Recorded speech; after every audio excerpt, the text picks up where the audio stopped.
everyone, welcome to Marian's Vlog. Ayan, so ang lulutuin po namin ngayon is beef caldereta usually. Pero dahil wala po kaming budget, ang tawag po namin sa menu na to is patatas with carrots caldereta. Wala mo nang basagan ng trip mga guys. So ayan na po siya, pinapan-fry po muna namin ang aming carrots at saka potato. Pinagsabay na namin para hindi sayang sa gatong, no?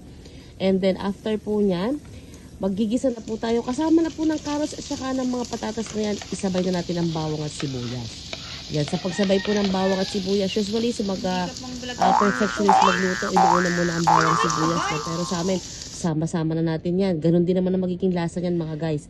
So ayan, nakita nyo, binaksak ng bawang sibuyas, kasama na magkagulo na sila dyan sa kawali. Wala na tayong pakinamanan dyan. So hinahalo na po natin yan. Kamay ko po yan kaya medyo mataba. Kasi ako po ang tagapaghalo ng ating chef. Yan. So habang sinosotay ko muna ang bawang at sibuyas, nakahiwalay naman siya sa kabilang side kasi malaki yung kawali namin. Ayan. So bibilis ako pa ng konti, no? And then after po niyan, pagsasama-samahin ko na siya. Ang ganda ng video natin, 'di ba? Kasi may filter po natin ng mga hotdog. 2 piraso lang po 'yan kasi nga low budget tayo. Pero mukha din naman siyang madami, 'di ba?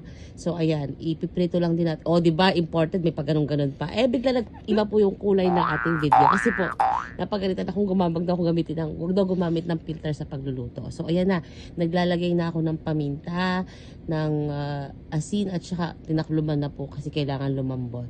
So, ayan, halo ulit. At ito na po yung ating magic na lahok. Talaga ito naman ang lahok. Ang ilang pirasong beef. Ayan, ilalaglag na po yan. Bilangin nyo. 1, 2, 3, 4, 5, 6, 7, 8, 9, 10. Konting-konti lang po yan. Maliliit lang po ang pagkakaano namin yan. Parang menudo na nga siya pag titingnan mo. Pero kaldereta po ito. Aba, marami pala. O, may napatak pa, diba? O, diba? Nakasampu pa tayo. O, halo ulit. Takluban para lumambot. At nakikita nyo, nilalagay ko na ang tomato paste. Pinas forward na namin yan. Kaya kailangan bilis ako din ng salita. Nilagyan ng tubig. Tinakpan ulit. O, pagkatapos po yan, kumukulo na siya. At nilagyan na po ng tomato sauce, oyster sauce.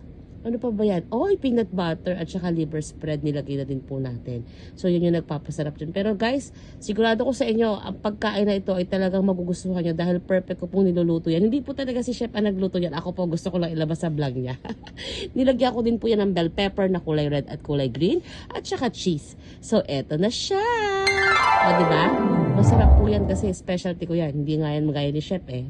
O, ayan. So, kumukulo-kulo na siya. Siyempre, lalagyan natin siya sa plate. Guys, alam niyo may nakalimutan kami habang sinasandok namin yan sa pinggan na kulay green. 'Di ba? Pinili namin syempre yung ilang pirasong beef. Pero ang mangyari hindi namin natikman. Pero 'di ba? Yummy po talaga yan. Yan ang aking specialty. Nakilabas lang po ako sa vlog ni Chef May. Kaya po subscribe kayo sa kanyang channel. Sayang kasi yung content masarap yung kaldereta ko. Ayan na po yung finished product ng ating potato and carrots caldereta. Subscribe to her channel. Tapos. Oh, di ba? Mas magaling ka. Dati ka nagaganyan. Kasi ako, Bakit voice over ko? kasi ako hindi ko na Thank you so much for watching. Subscribe, guys. Bye!